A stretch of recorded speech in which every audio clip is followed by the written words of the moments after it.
Kita lanjutkan dua sisi, Bung Mardhani silakan dijawab tadi. Bagaimana ini kalau sudah dibahas di awal nih kayaknya ada salah miskomunikasi internal jangan sampai keluar. Terus kemudian ini jadi masalah karena yang ngomong adalah Panglima tertinggi di negeri ini memperbolehkan keturunan PKI masuk TNI. Ya, bismillahirrahmanirrahim.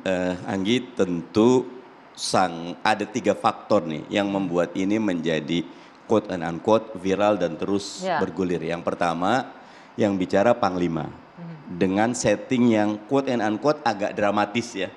Dan unsur dramatisnya lebih-lebih disampaikan melalui akun Panglima personal. Yang kedua TNI yang selama ini dipersepsi oleh publik sebagai penjaga garda terdepan NKRI dan Pancasila melawan PKI. Nah yang ketiga ini yang buat saya problem. Disampaikan dalam fragmen yang sangat terputus-putus dan tidak ada unsur edukasinya. Padahal temanya menarik. Ya. Biar kita menjadi bangsa yang dewasa, akan sangat baik kalau ini dibuka dengan perspektif yang lebih luas, lebih dalam, mengundang beberapa pakar. Saya setuju dengan Pak Sulaiman. Jangan nanya kepada bawahan. Kalau di TNI jangankan dari kolonel ke bintang 4, kolonel ke bintang 1 aja tuh siap. Nah itu, ini tinggi sekali. Pak Andika ini jenderal yang intelektual. Akan sangat baik dengan adanya isu ini, beliau mengumpulkan cerdik pandai termasuk quote and unquote para sesepuh kita Purnawirawan untuk duduk bareng. Untuk menjadi healing bagi bangsa ini. Karena memang setiap warga negara bersamaan kedudukan di dalam hukum dan pemerintahan. Nah, tetapi beliau tidak menjadi pendidik yang baik kalau membiarkan ini terus bergulir tanpa ada pelajaran yang bisa diambil oleh bangsa ini. Gitu.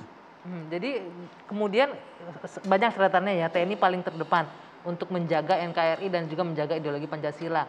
Kalau Anda selain itu respon mengenai pernyataan bahwa keturunan PKI nggak apa-apa kok mendaftar ke TNI, toh belum tentu diterima kalau Pak Sulaiman bilang tadi, belum tentu lulus saringannya kok. Ya, ada kekhawatiran nggak dengan ini? Kalau dari konstitusinya tegas setiap warga negara bersamaan kedudukan dalam hukum dan pemerintahan. Pak Sulaiman juga mengatakan tidak ada halangan selama ini.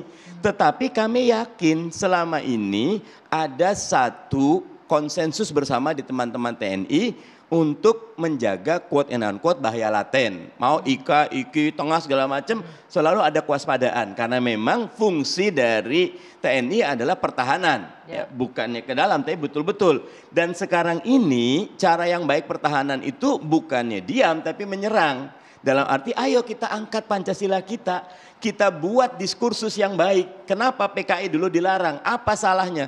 Kalau buat saya wajar loh kalau publik berespon karena trauma sejarahnya masih ada gitu loh. Saya kemarin ke Aceh masih ada. Saya kemarin ke beberapa tempat daerah-daerah di Sumatera Utara cukup kuat melawan PKI di bawah segala macam. Dan itu belum ada usaha sistematis yang solid untuk membuat pikiran kolektif bangsa ini bisa menyelesaikan trauma ini. Apa yang disampaikan bisa jadi pintu masuk kalau dituntaskan. Tapi kalau tidak tuntas, maka ini tidak memberikan nilai tambah bagi kita sebagai bangsa untuk dewasa.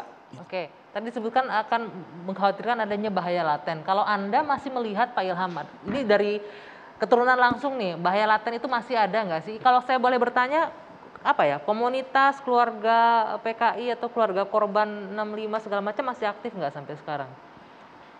Bahwa bahaya laten itu mungkin masih harus diwaspadai apa tidak kalau Anda melihatnya? Bahaya laten kalau yang dimaksud dengan keinginan untuk membangkitkan paham bahkan membangun partai, nonsens lah itu. Udahlah, percaya sama saya lah, itu nonsens ya.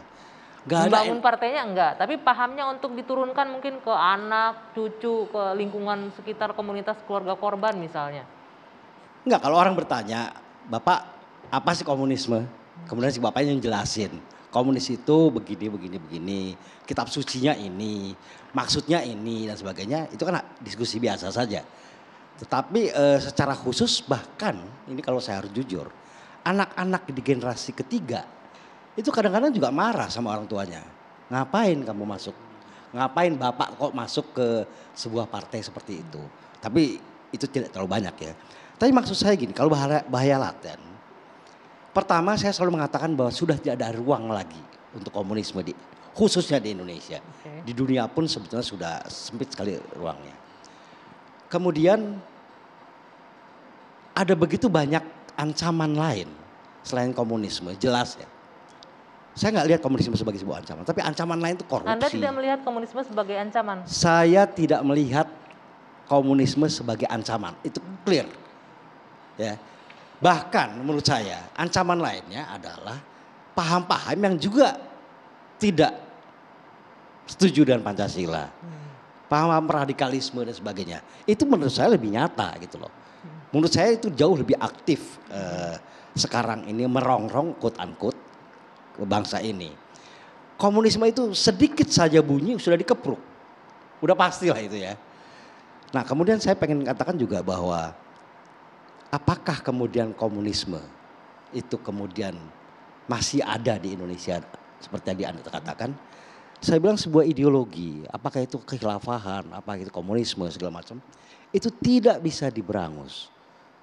Partainya bisa dibubarkan, orangnya bisa dibunuh, kemudian kantornya bisa dirampas, semuanya dipenjarakan, bisa saja. Tapi keyakinan, pemahaman terhadap sesuatu itu nggak bisa. Nah, apa yang membuat komunisme? Jadi bahaya latennya masih ada. Menjawab, terjawab berarti kan masih ada. Bukan, yang laten apa pengertian laten? Bahaya yang sewaktu-waktu muncul. Ya, tapi kalau ruang hidupnya kecil, 20-30 tahun ini nggak muncul-muncul. Yang muncul itu kita harusnya awasi yang lain lagi. Gitu. Tapi secara tidak langsung Anda menyebutkan bahwa ya pahamnya tetap akan masih ada walaupun tidak punya ruang untuk tumbuh gitu ya. Nah, Betul. Prof. Suteki sebentar. Tadi disebutkan. Mungkin saya tambahkan sedikit aja. Kalau kita lihat ruangnya begitu kecil, maka sudah tidak lagi menjadi bahaya. Yang bahaya itu adalah hal-hal lainnya. Oke, setuju nggak Prof. Suteki? Ruangnya kecil nggak jadi bahaya. Yang bahaya itu katanya yang lain. Paham-paham radikal lainnya. Kecil itu bisa membesar. Sementara apa? Karena negara yang eksis dengan ideologi komunis, dengan partainya komunis ada. Siapa? Ya Cina. Kan begitu. Cina itu partainya tetap partai komunis Cina. Kan jelas kan? Dan kita itu kerjasama banyak dengan Cina. Kira-kira bagaimana? Mungkin enggak dengan kerjasama itu kemudian ideologi itu masuk ke kita. Peluang yang kecil itu bisa membesar kalau kita tidak waspada kan begitu. Karena karakter apa? Karakter yang diktator, kemudian sistem pemerintahan yang tadi saya senang mempersekusi misalnya kelompok agama, terutama kita ngomong Islam ya. Yang sering dituduh radikal itu siapa? Kan ya kelompok Islam. Lah apa itu adil gitu loh. Saya katakan juga apa itu adil. Yang dikejar-kejar justru malah kelompok Islam. Sementara saya katakan, saya mencatat itu ada 6 ya, ada 6 kebijakan publik yang itu justru saya katakan memoderasi komunisme itu. Jadi seolah-olah itu tadi mungkin Mbak ya ada permisivisme, kemudian ada pelunakan di situ. Saya catat yang pertama ini upaya untuk mencabut TAP MPRS nomor 25 tahun 66 itu sejak zaman pemerintahnya Gus Dur. Kemudian yang kedua, itu waktu kita menyusun, ya waktu DPR dan Presiden menyusun RUU HIP, itu juga tidak mencantumkan, bahkan menolak itu TAP MPRS nomor 25 tahun 66 itu dijadikan sebagai konsideran. Itu yang kedua. Yang ketiga, penerbitan SKKPH oleh Komnas HAM, bagi ex-PKI itu sudah ribuan, saya catat ada ribuan yang sudah diberikan. Kemudian yang keempat, itu upaya untuk rekonsiliasi PKI sebagai korban. Kemudian yang kelima, putusan MK tadi yang sudah saya sebut, putusan nomor 11 tahun 17 tahun 2003 itu yang menganulir pasal 60 huruf G Undang-Undang Pemilu tahun 2003.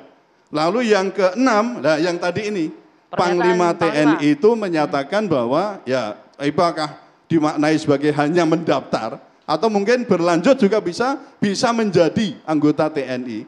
Tapi ini saya katakan sebagai moderasi yang keenam kebijakan publik itu. Bisa nggak Pak Ponto, sebelum kita bahas soal 6 poin ini, bisa nggak ada nggak kemungkinan selama ini sepanjang Anda aktif kemudian sampai pensiun saat ini sudah purna tugas, ada nggak upaya misalnya keturunan PKI yang ikut daftar sebagai TNI? Dari intelijen pasti punya dong data-data itu. Ada nggak yang upaya mendaftar jadi anggota mendaftar TNI? banyak sih. Kan tapi banyak orang mendaftar. Ada yang lolos? Yang lolos nggak ada yang lolos. Tidak ada satupun yang lolos terjaring jadi anggota TNI sampai saat ini. Dijamin itu ya Pak Ponto ya? Jamin, kenapa? Ya itu tadi keterpengaruhan dari orang tua cerita. Kita tanya aja Gimana pemberontakan ini menurut? Oh ya baik-baik, ya udah selesai baik-baik. Kan Berarti diakui bahwa keterpengaruhan keturunannya masuk. Jangankan keterpengaruhan kepada orang ini kan belum tentu dari orang tuanya, dari lain-lain. Kan tadi sudah disampaikan sendiri bagaimana pengaruh dari komunisme sebagai ideologi dari mana-mana aja kan bisa. Dan itu kita bisa lihat. Bisa bayangkan PKI bagi militer itu apa? Itu yang bunuh 6 jenderal saya. Titik kan?